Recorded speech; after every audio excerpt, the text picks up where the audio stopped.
Hi guys, யார் இந்த body builder? நம்ம சிபமுக்கே வந்து ஒர்க் அவுட் சொல்லி கொடுத்துட்ருக்காரு. இவர் தான் அன்கிரவுண்டு மிஸ்டர் ஒலிம்பியாவான விக்டர் மார்டினஸ்.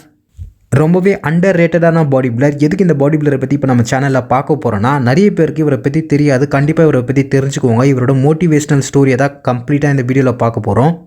எல்லா தகுதிகளும் இருந்தும் வாழ்க்கையில் சில பேரால் வெற்றி அடைய முடியாது. அதுக்கு ஒரு சிறந்த எடுத்துக்காட்டு தான் நம்ம விக்டர் மார்டினஸ். ஸோ இந்த வீடியோவில் வந்து விக்டர் மார்டினஸோட diet, workout plan, supplementation, இவருடைய ஹிஸ்ட்ரி எல்லாத்தையும் தெளிவாக பார்க்க போகிறோம். வீடியோவை ஸ்கிப் பண்ணாமல் ஃபுல்லாகவே பாருங்கள் காய்ஸ். ரொம்பவே இன்ட்ரெஸ்டிங்காக இருக்க போகுது. ஸோ இவர் வந்து அன்கிரவுண்டு மிஸ்டர் ஒலிம்பியாவாக ஆகிறதுக்கு ஒரு முக்கியமான காரணம் நம்ம ஜே கட்லர்னு சொன்னால் உங்களால் நம்ப முடியுதா? எஸ், 2007 மிஸ்டர் ஒலிம்பியாவில் இவருக்கு எல்லா பொட்டன்ஷியலும் இருக்குது வின் பண்ணுறதுக்கான தகுதிகள். பட் வந்து இவரால் வின் பண்ண முடியலை. அதுக்கு என்ன காரணம்னு பார்க்குறதுக்கு முன்னாடி இவருடைய ஃபிசிக்கை பார்க்கலாம். இவருடைய ஆஃப் சீசன் வெயிட் 125 கிலோவில் இருப்பார். கான்டெஸ்ட் பீரியடில் வந்து 115 கிலோவில் ரொம்பவே ஸ்டடட் கண்டிஷனில் பக்காவான டீட்டெயில் ஃபிசிக்கோட இவர் ஸ்டேஜ் ஏறுவார். இவருடைய நிக்நேம் வந்து டாமினேட்டர் விக்டர் மார்டினஸ். ஏன்னா 2007 மிஸ்டர் ஒலிம்பியாவில் Dexter Jackson, Ronnie Coleman, Jay Cutler இந்த மாதிரி முன்னிலையான பாடி பில்டர் எல்லாரையுமே வந்து டாமினேட் பண்ணியிருப்பார். அதுக்கு இந்த பேர் வந்து இவருக்கு தகுதியான பேர் தான், டாமினேட்டர் விக்டர் மார்டினஸ்.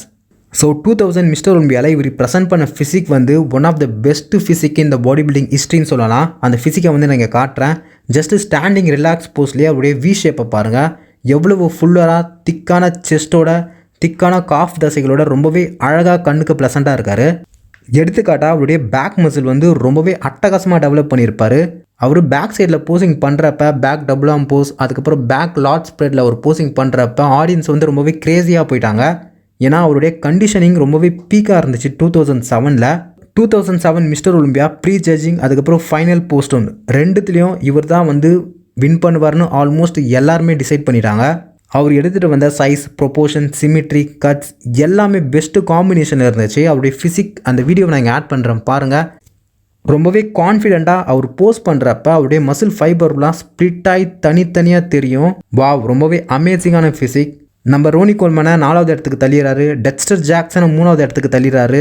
ஸோ கடைசியாக நம்ம ஜே கட்லர் தான் இருக்கார். ஜே கட்லருக்கும் நம்ம விக்டர் மார்டினஸ்க்கும் கடைசியாக ஒரு ஃபைனல் போஸ்ட் ஒன்று நடக்குது. ஸோ ஜட்ஜஸும் அதை தான் எதிர்பார்க்குறாங்க.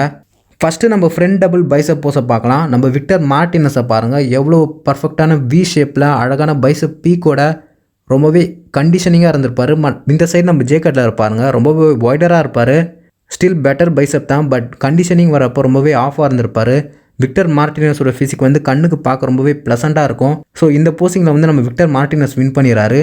பேக் ஷாட்டில் பாருங்கள், ஜே கட்லர் என்ன தான் ஒய்டராக இருந்தாலும், ஒய்டர் லாட்ஸ் கொண்ட பேக் வச்சுருந்தாலும் நம்ம விக்டர் மார்டினஸோட டீட்டெயில்ட பாருங்கள். அவருடைய லோயர் பேக் ரொம்பவே ஃபுல்லராக இருக்கும். பட் ஜே கட்லருக்கு லோயர் பேக் ரொம்பவே வீக். ஸோ பேக் போஸ்டிங்லேயே நம்ம விக்டர் மார்டினஸ் வந்து ஜே கட்லரை வின் பண்ணுறாரு. விக்டர் மார்டினஸுக்கு எல்லா பொட்டன்ஷியலும் இருந்துச்சு. மிஸ்டர் ஒலிம்பியா 2007 வின் பண்ணுறதுக்கான எல்லா தகுதிகளும் இருந்துச்சு. பட் ஜட்ஜஸ் வந்து நம்ம ஜே கட்லருக்கு கொடுத்துருப்பாங்க. எதுக்கு வந்து ஜே கட்லருக்கு கொடுத்துருப்பாங்கன்னா, மேபி 2006 வந்து நம்ம ஜே கட்லர் வந்து ரோனி கோல்மனை பீட் பண்ணியிருப்பார். நிறைய ஸ்பான்சர்ஷிப் வந்து ஜே கட்லர் மேலே காசு போட்டிருப்பாங்க. ஸோ அந்த காரணத்துக்காக விக்டர் மார்டினஸ்க்கு கொடுக்கப்படாமல் நம்ம ஜே கட்லருக்கு வந்து மிஸ்டர் ஒலிம்பியா கொடுக்கப்பட்டிருக்கோம். ஸோ இந்த வீடியோ கிளிப்பை பாருங்கள். 2007 மிஸ்டர் ஒலிம்பியா யாருக்குன்னு அனௌன்ஸ்மெண்ட் பண்ணுறதுக்கு முன்னாடி நம்மளுடைய விக்டர் மார்டினஸோட ஃபேஸை பாருங்கள். எவ்வளவு புன்னகையோட, எவ்வளவு சிரிப்பாக, கான்ஃபிடெண்ட்டாக அங்கே வந்து நின்றுட்டு இருந்தார். ஏன்னா அவருக்கு தெரியும் அவர் தான் வின் பண்ண போகிறாருன்னு அப்படி. பட் ஜே கட்லர் நேமை அனௌன்ஸ் பண்ணப்போ அவருடைய ஃபேஸை பாருங்கள். நம்மளுடைய ஜே கட்லர் எப்படி நின்றுட்டுருக்காருன்னு பாருங்கள். ரொம்பவே அலட்சியமாக நின்றுட்டு இருந்திருப்பார். ஏன்னா அவருக்கு தெரிஞ்சிருக்கும் அவர் தான் வின் பண்ண போகிறாருன்னு அப்படின்னு. பட் அங்கே இருந்த நிறைய ஆடியன்ஸ், அப்புறம் நிறைய பாடி பில்டர் எக்ஸ்பர்ட் வந்து என்ன சொல்லியிருப்பாங்கன்னா, விக்டர் மார்டினஸ் தான் 2007 வின் பண்ணுறதுக்கான எல்லா தகுதிகளையும் உடையவர் அப்படின்னு. ஸோ அந்த வருஷம் வந்து நம்ம விக்டர் மார்டினஸோட பேக் வந்து ரொம்பவே பெஸ்ட்டு பேக் அப்படின்னு வந்து ஒரு பட்டம் கொடுக்கப்பட்டிருக்கோம். ஸோ இந்த லைனப்பில் வந்து நம்ம ரோனி கோல்மேன் ரொம்பவே டீட்டெயில்டான பேக் வச்சுருப்பார். டெக்ஸ்டர் ஜாக்சன் ரொம்பவே ஷார்ப்பாக இருப்பார். நம்ம ஜே கட்லரோட பேக் வந்து ரொம்பவே ஒய்டாக இருக்கும். இவங்க எல்லாருடைய பேக்கை விடவும் நம்மளுடைய விக்டர் மார்டினஸோட பேக் வந்து பெஸ்ட்டு பேக்குன்னு 2007 வந்து ஒரு பட்டம் அளிக்கப்படுது. ஸோ இந்த தருணத்தில் தான் நம்ம ஃபேன்ஸும் வந்து ஜே கட்லரை வெறுக்க ஆரம்பித்தாங்க. ஏன்னா 2007 வந்து ஜே கட்லரை வந்து டிசர்வ்டே இல்லை வின் பண்ணுறதுக்கு. ஸோ ஜே கட்லரோட டவுன்ஃபால் வந்து இங்கே ஆரம்பிக்குதுன்னு சொல்லலாம். அதை பற்றி நான் தனியாகவே வீடியோ போடுறேன். விக்டர் மார்டினஸ் வந்து ஒரு ஃபென்டாஸ்டிக்கான பாடி பில்டர். அவர் மட்டும் 2007 மிஸ்டர் ஒலிம்பியா வின் பண்ணியிருந்தார்னா கண்டிப்பாக 2008 மிஸ்டர் ஒலிம்பியா வின் பண்ணிடுறதுக்கு நிறைய தகுதிகள் இருந்திருக்கும். ஏன்னா டெக்ஸ்டர் ஜாக்சனுக்கும் அவருக்கும் 30 பாயிண்ட்ஸ் டிஃப்ரென்ஸ் 2007 மிஸ்டர் ஒலிம்பியாவில் ரொம்பவே பெரிய டிஃப்ரென்ஸ் அது. இதே கண்டிஷனில் ஒரு 2008 வந்திருந்தாருன்னா கண்டிப்பாக அவர் வந்து டெக்ஸ்டர் ஜாக்சனை பீட் பண்ணி 2008 மிஸ்டர் ஒலிம்பியா வந்து வின் பண்ணியிருப்பார். பட் விதி யாரை விட்டது? இவ்வளோ ஒரு ஃபென்டாஸ்டிக்கான பாடி பில்டர், என்னதான் hard core dedication, genetic, greatest genetic இவருக்கு, இந்த மாதிரி எல்லா விஷயங்கள் எல்லா தகுதிகளும் இருந்தும் கொஞ்சமாச்சு லக்குன்றது வேணும். அது வந்து நம்ம விக்டர் மார்டினஸ்க்கு கொஞ்சம் கூட இல்லைன்னு தான் சொல்லணும். ஏன் ப்ரோ இப்படி பேசுகிறீங்க அப்படின்னா, ஆமாம், நம்ம லைஃப்லேயே வந்து நம்ம வின் பண்ணுறதுக்கான எல்லா சாத்தியக்கூறுகளும் இருக்கும். பட் லக்கு இல்லைனா கடவுள் என்ன வேணால் சொல்லுங்கள், இல்லைனா சுச்சுவேஷன் சொல்லுங்கள், அது ஒரு விஷயம் வந்து மிஸ் ஆனதுனால நம்மளால் அதை வந்து அச்சீவ் பண்ணாமலே போயிருக்கோம். ஸோ அதே தான் நம்ம விக்டர் மார்டினஸ் லைஃப்லேயும் நடந்திருக்கு. பட் இதெல்லாம் அவர் எப்படி ஓவர் கம் பண்ணி வந்தாருன்றதும் இந்த வீடியோவில் பார்க்கலாம். ஸோ 2007 மிஸ்டர் ஒலிம்பியாவும் முடியுது. நம்ம விக்டர் மார்டினஸ் வந்து 2008 அர்னால்டு கிளாசிக்காக அவர் வந்து அவருடைய பாடியை வந்து ரெடி பண்ணிட்டு இருந்தார். ரொம்பவே ஜொலிச்சார் அந்த வருஷம்னு சொல்லலாம். நிறைய பாடி பில்டிங் எக்ஸ்பர்ட் என்ன சொன்னாங்கன்னா, விக்டர் மார்டினஸாக 2008 மிஸ்டர் ஒலிம்பியா வின் பண்ணுவார் அப்படின்னு. இன்னொரு முக்கியமான விஷயம் என்னென்னா, நம்ம விக்டர் மார்டினஸ் தான் 2007 அர்னால்டு கிளாசிக் வின்னரும். ஸோ இந்த டைமில் தான் அவருடைய லைஃப்பில் வந்து ஒரு ட்ராஜடியான விஷயம் ஒன்று நடந்திருக்கு. அது என்னென்னா, ஜனவரி மாதம் 16 2008 வந்து அவர் தன்னுடைய ஹோம் ஜிம்மில் வந்து ஒர்க் அவுட் பண்ணிட்டு இருந்திருக்காரு, லெக் ஒர்க் அவுட். அவர் வந்து லஞ்சஸில் வார்ம் அப் பண்ணுறப்ப அவர் கால் ஸ்லிப் ஆகி அவர் முட்டியில் வந்து சின்னதாக அடிப்படுது. பட் அந்த டைமில் வந்து பெருசாக எதுவும் தெரியல. அவரும் வீட்டுக்கு வந்துட்டார் ஒர்க் அவுட்டை ஸ்டாப் பண்ணிட்டு. பட் லேட்டராக வந்து அவர் ஹாஸ்பிட்டல் போய் பார்க்குறப்ப தான் தெரியுது அவருடைய டெண்டனில் வந்து இன்ஜுரி ஆகியிருக்கு அப்படின்னு. ஸோ டாக்டர் என்ன அட்வைஸ் பண்ணுறாங்கன்னா, கண்டிப்பாக சர்ஜரி பண்ணி தான் ஆகணும் அப்படின்னு. ஸோ இதனால் அவருடைய டெண்டனை வந்து ஃபிக்ஸ் பண்ணுறாங்க. 2 மணி நேரம் சர்ஜரி நடக்குது. ஸோ இந்த காரணத்துக்காக அவர் வந்து 2008 அர்னால்டு கிளாசிக்கை வந்து கம்ப்ளீட் பண்ணல. அதே மாதிரி 2008 வந்து மிஸ்டர் ஒலிம்பியாவும் கம்ப்ளீட் பண்ணல. இந்த 2008 மிஸ்டர் ஒலிம்பியாவில் வந்து நம்ம டெக்ஸ்டர் ஜாக்சன் வந்து ஜே கட்லரை பீட் பண்ணுறாரு. அதை பற்றி நான் தனியாக வீடியோ போகிறேன். ஸோ ஒரு வருஷம் வந்து அவர் எந்த பாடி பில்டிங் ஷோலையும் கம்ப்ளீட் பண்ணல. அதுக்கப்புறம் 2009 அர்னால்டு கிளாசிக்கில் மறுபடியும் கம்பேக் கொடுக்குறாரு. இந்த சமயம் நம்ம கை கிரீன் இருக்கார். கை கிரீனை பற்றி நமக்கு சொல்லவே தேவையில்லை. அவருக்குன்னு ஒரு தனி ஃபேன் பேஸே இருக்குது. ரொம்பவே சூப்பரான பாடி பில்டர் நம்ம கை கிரீனி. ஸோ 2009 அர்னால்டு கிளாசிக் நம்ம கை கிரீனுக்கும் விக்டர் மார்டினஸுக்கும் இடையே ரொம்பவே கடுமையான போட்டி நடக்குது. ஸோ இந்த காம்படிஷனில் வந்து நம்ம கை கிரீனி வந்து விக்டர் மார்டினஸை பீட் பண்ணுறாரு. எஸ், 2009 அர்னால்டு கிளாசிக்கை வந்து கை கிரீனி வின் பண்ணுறாரு. நம்ம விக்டர் மார்டினஸ் வந்து செகண்ட் ப்ரைஸ் கிடைக்குது. பட் ரொம்பவே டஃப் காம்படிஷன் தான் இது. ஸோ 2009 அர்னால்டு கிளாசிக் போனால் ஏன்னா 2009 மிஸ்டர் ஒலிம்பியா இருக்குது. அதுக்கு விக்டர் மார்டினஸ் ப்ரிப்பேர் ஆகிட்டு இருக்கு. அப்போ தான் இன்னொரு ட்ராஜடியான விஷயம் ஒரு லைஃப்பில் நடக்குது. நம்ம விக்டர் மார்டினஸோட சிஸ்டர் வந்து கொலை பண்ணுறாங்க. ஸோ இதனால் அவர் மென்டலாக ரொம்பவே அஃபெக்ட் ஆகிறாரு. அவருடைய சிஸ்டர் தான் வந்து அவருக்கு ஃபுட்லாம் வந்து ப்ரிப்பேர் பண்ணி கொடுப்பாங்க. நம்ம விக்டர் மார்டினஸ் வந்து பாடி பில்டிங் ஷோக்கு ப்ரிப்பேர் ஆகிட்டு இருக்கப்ப. பட் இந்த சமயம் அவருடைய சிஸ்டர் வந்து இறந்துட்டதுனால அவர் ரொம்பவே மென்டல் அஃபெக்ட் ஆகிறாரு. இதனால் அவருடைய ட்ரைனிங், அவருடைய ஃபுட், அவருடைய டெய்லி ரொட்டீன் எல்லாமே பாதிக்கப்படுது. அவர் கடைசி வரைக்கும் என்ன சொல்லியிருந்தாருன்னா, நான் வந்து 2009 மிஸ்டர் ஒலிம்பியாவில் வந்து கம்ப்ளீட் பண்ண மாட்டேன் அப்படின்னு தான் சொல்லிட்டு இருந்தார். கண்டிப்பாக ரொம்பவே பாதிக்கப்பட்டிருப்பார் இந்த தருணத்தில். ஏன்னா அவருடைய சிஸ்டர் வந்து இறந்துருக்காங்க. பட் ஸ்டில் வந்து அவர் 2009 வந்து கம்ப்ளீட் பண்ணுறாரு. அவருடைய சோகத்தை தூக்கி போட்டு ஒரு ஆம்பளை மாதிரி. எஸ், அப்படி தான் இருக்கணும். நம்மளுக்கு என்ன தான் சோகம் இருந்தாலும் நம்ம அதை வெளி காமிச்சிக்கிறோமோ இல்லையா, அது ரெண்டாவது விஷயம். பட் நம்ம கோலை வந்து அச்சீவ் பண்ணுறதுக்கு எதுவாக இருந்தாலும் தூக்கி போட்டு நம்ம வந்து அங்கே போய் நிற்கணும். அதை தான் விக்டர் மார்டினஸ் பண்ணியிருக்காரு. 2009 வந்து ஒரு சோல்ஜர் மாதிரி, ஒரு வாரியர் மாதிரி அவர் வந்து கம்ப்ளீட் பண்ணுறாரு. எல்லா வழிகளையும் தூக்கி போட்டு அந்த வருஷம் அவர் 6வது இடத்த பிடிக்கிறாரு. ரொம்பவே குட் கண்டிஷனில் தான் இருந்தார். பட் அவர் 90% கண்டிஷனிங் தான் வந்திருக்காரு. அவருடைய லோயர் பாடி வந்து ரொம்பவே ஆஃபில் இருந்திருக்கும், அப்பர் பாடி ரொம்பவே நல்லா இருந்திருக்கும். இந்த சுச்சுவேஷனில் அவர் கம்ப்ளீட் பண்ணதே ரொம்பவே பெரிய விஷயம். ஸோ அதுக்கே நம்மளை அவர் வந்து இங்கே பாராட்டலாம். ஒரு மோட்டிவேஷனலாக எடுத்துக்கலாம் நம்ம விக்டர் மார்டினஸை. யோசிச்சு பாருங்கள், அவருடைய சிஸ்டர் இறந்துடுறாங்க. பட் வந்து அவர் இறங்கி செஞ்சுருக்காரு, வந்து கம்ப்ளீட் பண்ணியிருக்காரு. 2009 மிஸ்டர் ஒலிம்பியாவில் 2010 கம்ப்ளீட் பண்ணுறாரு, 8th பிளேசிங் பண்ணுறாரு. 2011 கம்ப்ளீட் பண்ணுறாரு, 4th பிளேசிங் பண்ணுறாரு. டாப் 5க்குள்ளவே வந்துடுறாரு. ரொம்பவே பெரிய இம்ப்ரூவ்மெண்ட் தான். பட் மறுபடியும் அவர் வாழ்க்கையில் வந்து விதி விளையாட ஆரம்பிச்சுது. அவர் வந்து ஜெயிலுக்கு போக வேண்டிய சூழ்நிலை ஏற்பட்டது. எதனாலனா அவருடைய விசா வந்து எக்ஸ்பயர்ட் ஆகியிருக்கும். அதனால் 2011 9th மந்த்லேருந்து 2012 4th மந்த் வரைக்கும் ஆல்மோஸ்ட் ஒரு 6 மந்த் கிட்ட அவர் ஜெயிலில் இருந்திருக்காரு. ஸோ இந்த காரணத்தால் அவர் 2012 மிஸ்டர் ஒலிம்பியாவில் கம்ப்ளீட் பண்ணல. 2013 மிஸ்டர் ஒலிம்பியாவில் கம்ப்ளீட் பண்ணுறதுக்கு ஒரு மாதத்துக்கு முன்னாடி அவருடைய பைசப்பில் வந்து இன்ஜுரி ஏற்படுது. இதனால் அவரால் பெஸ்ட்டாக பர்ஃபார்ம் பண்ண முடியல. ஸோ இந்த காலகட்டத்தில் தான், அதாவது 2011க்கு மேலே தான் நம்ம பீல் ஹீத், கை கிரீனி, ஸோ இந்த மாதிரி ரொம்பவே ஃபர்ஸ்ட் கிளாஸ் பாடி பில்டர் வந்து பாடி பில்டிங் ஸ்டேஜை வந்து டாமினேட் பண்ணிட்டு இருந்தாங்க. என்னதான் விக்டர் மார்டினஸ் வந்து கண்டினியூவாக அவர் கம்ப்ளீட் பண்ணாலும் அவரால் பெருசாக அச்சீவ் பண்ண முடியல. யோசிச்சு பாருங்கள், அவர் 2001லேருந்து அவர் வந்து கம்ப்ளீட் பண்ணிட்டு இருந்தார்.